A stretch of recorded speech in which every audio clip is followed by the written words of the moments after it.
কাম করতে না যদি বস্তা ধরে ফেলাই দিতেন ভালো হ্যাঁ ধরে হল বড় এই কইলে টিভি যায় হয় কথা ছিল এই দিকে হয় তেরি না বস্তা ধরে দিলে করুন এই নষ্ট হইলো না আর ভালো বস্তা দিয়ে গেল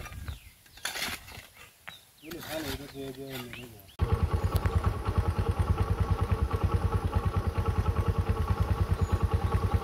क्या ऐसे ना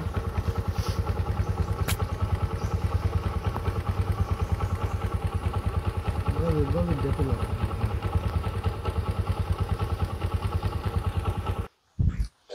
আসসালামু আলাইকুম প্রিয় দর্শক হেল্পিং আদার্স বিডির পক্ষ থেকে আজকে আপনাদেরকে আমরা যে আমাদের একটি গ্রামে যে একটা রাস্তার কাজের জন্য আমরা কিছু শরীক হয়েছি গ্রাম এলাকার মানুষের সাথে সে বিষয় আজকে আপনাদেরকে দেখাবো। তো এই রাস্তাটির মধ্যে আমরা যে কিছু বালু অথবা পাথরের যে কোনা দিচ্ছি, এই যে রাস্তা দেখেন বেহাল অবস্থা ছিল, তারপরে এখনো রয়েছে, কিছুগুলা দেওয়া হয়েছে। তো আজকে আপনাদেরকে সেই বিষয়টা দেখাবো যে এই রাস্তার কতটুকু আমরা বালু নিজ অর্থায়নে করতেছি, সেই বিষয়টা আজকে আপনাদেরকে দেখাবো, আমাদের সাথে থাকুন। তো এই হচ্ছে রাস্তাটা যে চারপাশে দেখেন ভেঙে যাওয়ার পর কিন্তু আমরা নেটটা দিয়েছি। তো এই হচ্ছে এই যে রাস্তা, যেখানে আমরা সব যে জায়গায় যদি কাজগুলো করতেছি সেগুলো আপনাদেরকে অল্প অল্প আমরা দেখাবো। আমরা যে রাস্তার কাজটা করতেছি এই যে দেখেন এখানে কিন্তু কিছু যে পাথরগুলো দেওয়া হয়েছে অন্য জায়গাতে এনে বালু, তারপরে এই রাস্তা কিন্তু বেহাল অবস্থা ছিল, যার কারণে হালকা একটু শুকিয়েছে এই জিনিসগুলো দেওয়ার পরে। তো আজকে আপনাদেরকে পুরো রাস্তাটাই দেখাবো, আপনারা আমার সাথে থাকবেন। আর দেখেন এই যে রাস্তাটার অবস্থাটা দেখেন।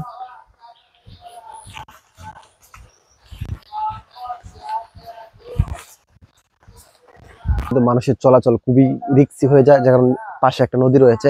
এই রাস্তাটা দেখেন কতটুকু মানে গর্ত হয়ে গেছে, এইভাবে প্রত্যেকটা রাস্তা কিন্তু এইভাবে রয়েছে আমাদের। প্রিয় দর্শক, আরেকটা জায়গা হচ্ছে এই জায়গাটা খুবই একটা গুরুত্বপূর্ণ একটা জায়গা, প্রচুর মানুষ যাতায়াত করে, যার কারণে এই রাস্তাটা কিন্তু একবারে বেহাল অবস্থা ছিল। এই জায়গাটাও, এই জায়গাটার মধ্যে কিন্তু যে পাথর বালু দেওয়া হয়েছে, তারপরেও দেখেন কি অবস্থা। তো আমরা এই যে হেল্পিং আদার্স বিডির পক্ষ থেকে এই এলাকার গ্রামবাসীর সাথে কিছু টাকা দিয়ে সহযোগিতা করার পর কিন্তু রাস্তাটা এরকম মোটামুটি হয়েছে। তারপরে আপনারা দেখেন আমরা এই জিনিসটা দেওয়ার পরেও যেহেতু এরকম পরিস্থিতি, তারপরে আগে কিরকম ছিল, তো এইভাবে প্রত্যেক রাস্তা আপনাদেরকে অল্প অল্প করে আমি দেখাবো। এই যে দেখেন এই যে রাস্তাগুলো প্রত্যেকটা জায়গায় কিন্তু গর্ত পেকাদা ছিল, যা মানুষের যাওয়ার কোনো পরিস্থিতি ছিল না।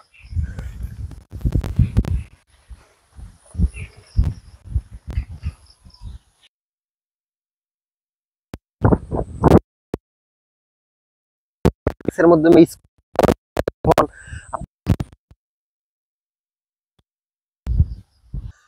দর্শক আরেকটি জায়গা হচ্ছে এই যে জায়গাটা আপনাদেরকে যদি দেখায়, যে দেখেন যে রেকগুলা, এই রেক গর্তগুলা কিন্তু আমরা কিন্তু বালু দেওয়ার পরে কিন্তু এই গর্তগুলা হয়েছে, যার কারণে আমি আপনাদেরকে দেখাবো এই জায়গাটাতে হেঁটে যাওয়ার মতো কোনো পরিস্থিতি ছিল না। এই যে নেটটা চিরা, এই নেটের বাইর দিয়েও মানুষের চলে গেছে। তো এখানে এই যে আপনারা এটা কিন্তু বালু, একেবারে বালু, যার কারণে আপনার এখন বর্তমানে একটু হেঁটে যাওয়ার কোনো পরিস্থিতি রয়েছে। আর আগে যে মাটিটা ছিল সেটা কিন্তু যাওয়ার ছিল না। এখানে প্রায় 2 থেকে 2.5 ফুট বালু এখান থেকে মিশ্রণ করে, ক্যামেরাটা তার দেখাও, ও যে এই পর্যন্ত কিন্তু 2.5 ফুট করে বালু একেবারে পুরোটা ফালানো হয়েছে। এটা নিজত্বায়নে কোনো সরকারি কোনো ফান্ড থেকে কোনো টাকা আসে না, শুধু আমাদের হেল্পিং আদার্স বিডি এমনকি গ্রামের কিছু সংখ্যক লোক মিলে এই কাজটা করানো হয়েছে।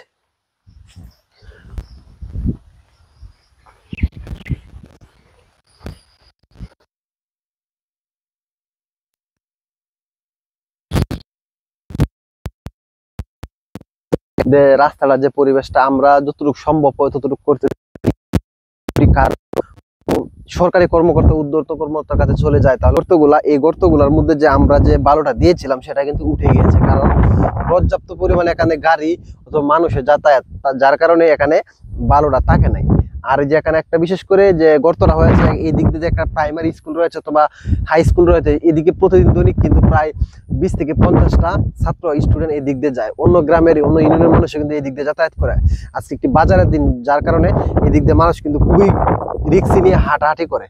তো আজকে আপনাদেরকে পুরো রাস্তাটা দেখানোর আমার সম্ভব হচ্ছে না, যার কারণে এতটুকু দেখাচ্ছি। যদি এই ভিডিওটি আপনাদের সামনে পড়ে অবশ্যই ভিডিওটি লাইক কমেন্ট শেয়ার করে অন্যদেরকে দেখার সুযোগ করে দেবেন। আল্লাহ হাফেজ।